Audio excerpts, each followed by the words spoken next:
16ই ফেব্রুয়ারি আসানসোল থেকে বারাণসী পর্যন্ত আমাদের ট্রেন যাত্রা শুরু হয়েছিল।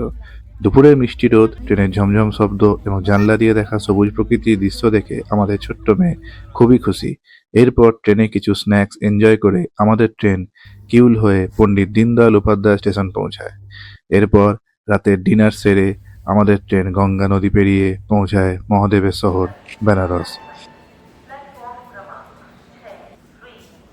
আমরা যখন বেনারসের পবিত্র ভূমিতে পা রাখি তখন রাত 3:30 হয়ে গেছে। পরের দিন গঙ্গার ঘাট পরিদর্শন, গঙ্গায় স্নান সেরে মন্দিরে ঘণ্টাধ্বনি ও পুজো দিয়ে এবং সন্ধ্যায় দশাশ্বমেধ ঘাটের আরতি দেখে আমাদের মন ছুঁয়ে যায়।